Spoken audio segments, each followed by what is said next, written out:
चली गई, अब तक तो इसको आ जाना चाहिए था। आंटी जी, अरे आ गई तू। मैं तो तेरा ही इंतजार कर रही थी। आजा आजा आजा। अरे तू तो आई ही नहीं शादी पे, ऐसा क्यों? अरे आंटी, क्या करती, आने का तो बहुत मन था, लेकिन अभी कॉलेज के एग्जाम भी तो चल रहे थे। अच्छा अच्छा, ठीक है ठीक है। भाभियाँ कहाँ है? मैं तो खास उनसे मिलने आई हूँ। अरे बेटा, क्या बताए। हाँ, कुछ लोगों की किस्मत इतनी अच्छी थोड़ी होती है।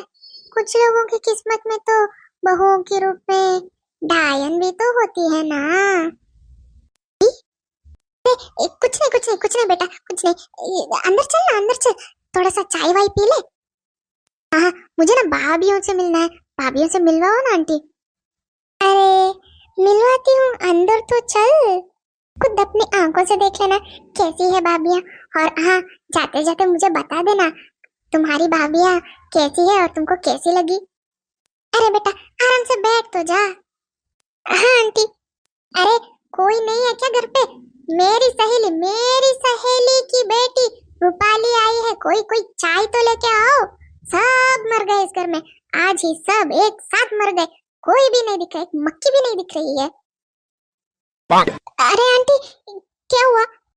अरे बेटा कुछ नहीं, तू तो मेहमान है ना, तू आराम से बैठ, आराम से बैठ। मेरी बहुएं आएंगी अभी, देखना जरा। अरे सासू माँ, बुलाया क्या? देख बेटा, यही है तेरी भाभियाँ, एक चंपा, दूसरी चमेली। मुझे जरा काम है, मैं बाहर जा रही हूँ। ये मेरी खास सहेली की बहुत खास बेटी है, इसका बहुत खास ध्यान रखना। जी सासू माँ। जी। चलो बेटा, मुझे ना थोड़ा सा काम है, मैं ना अभी काम निपटा के आ जाती हूँ। थोड़ी देर इनसे बातें बातें कर लो और आप लोग उसको कुछ खिलाओ पिलाओ। तो आप है मेरी भाभियाँ। अरे मुझे तो शादी में आने का बहुत मन था, लेकिन मैं आ ही नहीं पाई। कॉलेज के एग्जाम्स थे ना, वो भी जरूरी थे। अरे उसमें कौन सी बड़ी बात, कोई बात नहीं, अभी मिल गए ना। चलो चलो, पहले ये बताओ क्या खाओगी क्या पियोगी, क्योंकि ना सासू माँ ने बहुत अच्छे से बोला है तुम ना उनकी खास सहेली की खास बेटी हो और तुम्हारा खास ख्याल रखा जाए। अरे ऐसी कोई बात नहीं है, मैं कुछ भी खा लूंगी। अरे नहीं नहीं, ऐसा कैसे चलेगा, कुछ भी कैसे खा लोगी? पहली बार घर आई हो, मतलब हमारे शादी के बाद, और हम ही तो खाना बनाएंगे ना, कुछ अच्छा ही खिलाएंगे तुमको। तुमको पता है मेरे हाथ का खाना ना खाना ही नहीं होता है। हाँ ये ना इसने बड़ी ठीक बात बोली है, इसके हाथ का खाना तो खाना होता ही नहीं है। अरे कुछ भी बोल देते हैं लोग। मैं तो ये कहने वाली थी, मेरे हाथ का खाना खाना नहीं, अमृत अमृत होता है, अमृत। हाँ हाँ, बड़ा अमृत होता है उसमें। कभी चाय में देख लो, अभी चाय देगी देख लो, उसमें कहीं मक्की, कहीं कुछ और, कहीं चींटी, कुछ कुछ भी निकल सकता है, देख लेना। वाह, आई बड़ी मेरे खाने को ऐसे कहने वाली। तेरा मुंह देखा है, शक्ल देखी है कभी? हाँ हाँ, एक बार क्यों, बार बार देखती हूँ। भगवान ने मुझे बनाया ही इतना सुंदर है, मैं एक बार क्या, मैं ना एक दिन में हजार हजार बार देखती हूँ। वाह, तभी तो मैं सोचूं, ये तीन तीन दिन में ये आईना क्यों ऐसा फट जाता है?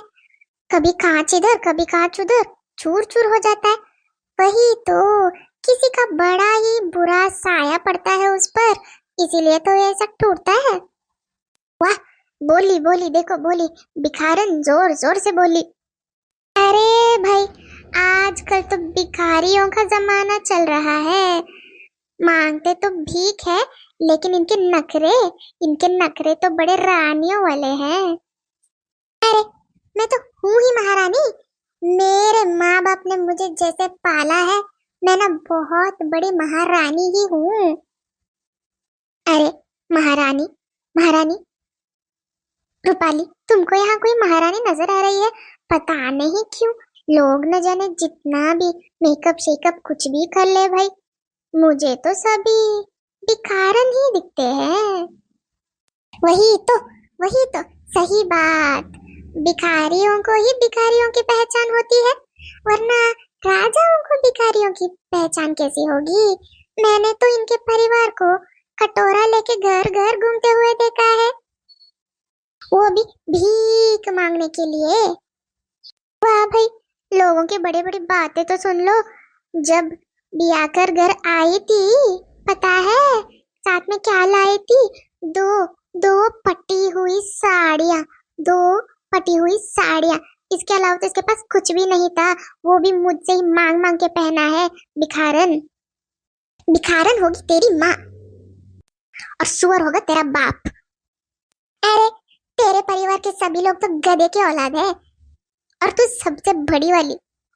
अरे अगर हम गधों की औलाद है, तू तो गधों की यूनिवर्सिटी की प्रिंसिपल है, प्रिंसिपल। हम तो भाई इनके जैसे नहीं है। देख ना रूपाली, मैं ना बहुत बड़ी कॉलेज से ना डिग्री डिग्री करके आई हूँ, इन बिकारों के जैसे नहीं। कुछ लोग तो मैट्रिक फेल होके मिनिस्टरों वाली हरकत करते हैं, उनकी औकात तो कुत्तों वाली है, पर दिखाते ऐसे है कि जंगल का राजा हो। अरे ये क्या हो गया? मैं तो इनसे मिलने आई थी, यहाँ तो ये ऐसे लड़ पड़ी। आंटी जी सच कहती थी, आंटी जी को बहुओं के रूप में डायन मिले हैं, डायन। अभी इनके झगड़ा मैं कैसे रोकूं? अरे भाभी जरा सुनिए तो, जरा कुछ पीने को मिलेगा? मेरा ना गला बहुत सूखा है आज। अरे मिलेगा ना, क्यों नहीं मिलेगा। मैं ना बहुत अच्छी, मतलब बहुत अच्छी, मतलब दुनिया में सबसे अच्छी ना नींबू पानी बनाती हूँ, पी ले, 1 सेकंड में ठीक हो जाएगी। वाह, और वो नींबू पानी ऐसा कि उसमें नींबू कम और चीनी इतनी ज्यादा कि लोग ना ऐसे ही डायबिटीज आके मर जाएंगे। तू ना एक काम कर, मेरे हाथ का चाय पी ले। मैं जो चाय बनाती हूँ ना, कसम से कोई माइका लाल बना के दिखा दे। अरे कोई माइका लाल तो बना भी नहीं पाएगा, क्योंकि इनके चाय में चाय कम, दूध कम और गुड़ वाली पानी जो ज्यादा होता है, इसमें लोगों को डायबिटीज नहीं आता है। सीधा सीधा पहुंच जाते हैं ऊपर, ऐसे ही, बिना टिकट के, बिना ट्रेन के, बिना कोई हवाई जहाज के, ऐसे ही बिल्कुल। वाह वाह वाह वाह वाह वाह, मेरे चाय पीने से लोग मर जाएंगे।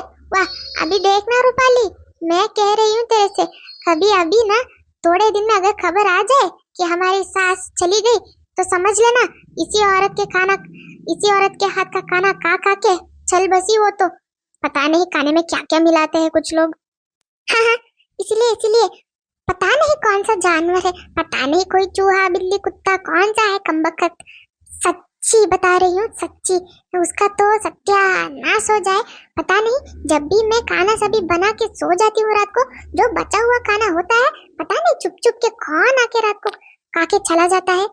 पता नहीं, उसका तो सत्यानाश तो बिल्कुल ही होना चाहिए। रात रात में मिल जाएंगे लोग, देख लेना। पता नहीं क्या मजा आता है लोगों को मेरे ही हाथ का बनाया हुआ जहरीला खाना खाने में। अरे बेटा रूपाली, अरे आंटी जी आप आ गई, अच्छा हुआ।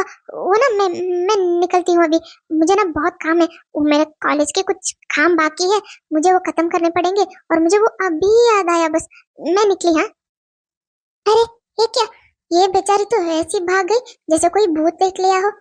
मुझे तो पक्का यकीन है, पता नहीं ये मेरी बहुएं जो है, मैं क्या भूल गई, ये जो डायने हैं घर पे, इन्होंने ये कुछ किया होगा।